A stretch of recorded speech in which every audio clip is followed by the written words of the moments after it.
students head back to school this week. The battle over politics and education rages in our state. Recently, Florida approved the use of teaching material from a conservative nonprofit group aimed to bring more conservative ideology into public schools. Investigative reporter Katie Lagrone set to find out just how many school districts are actually planning on using this new curriculum.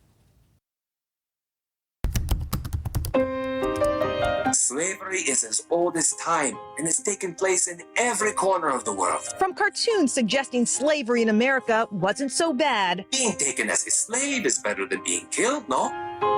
to a video offering young girls tips Make yourself pretty. on how to embrace their femininity. Embrace the idea of being a wife or a mother and allow yourself to stay at home to raise your children. These are among videos produced by PragerU, a conservative media company that describes itself as offering a free alternative to the dominant left-wing ideology in culture, media, and education. Florida's Education Department recently approved some material branded as PragerU Kids for use in public classrooms.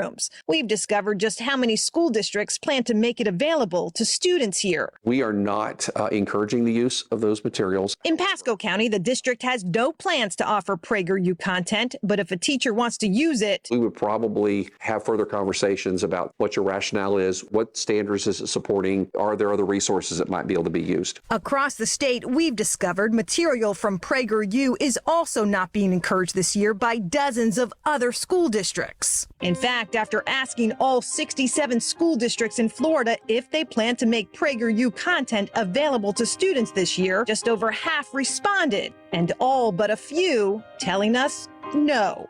In Miami-Dade, decisions on teaching materials for the year are complete, with additional resources, quote, not being contemplated at this time, stated a district spokesperson. Same for Broward, Pinellas, Palm Beach, and Lee County schools, where its leaders, quote, have not even talked about using it, so it's not available. We want a good, wholesome, patriotic education for our children. In a recent interview with our reporting partner, ABC Action News in Tampa, the company's CEO defended the organization and its content, which also portrays claims of racial profiling by police following George Floyd's death as a myth. As the false claims of racial targeting spread, so did the anger and violence. Our attention here at PragerU is to prevent the gaslighting, to get more parents involved, to get parents to be aware that there has been indoctrination, a one-sided indoctrination in America's schools. The state's PragerU blessing comes just days before most Florida schools reopen. And while that's likely caused several school districts and even conservative counties to table its use this year, Volusia and Sarasota, who both had several school board members endorsed by Governor DeSantis during last year's school board races, are among the only districts who told us their teachers will be permitted to use PragerU to help meet Florida's new civic and government standards.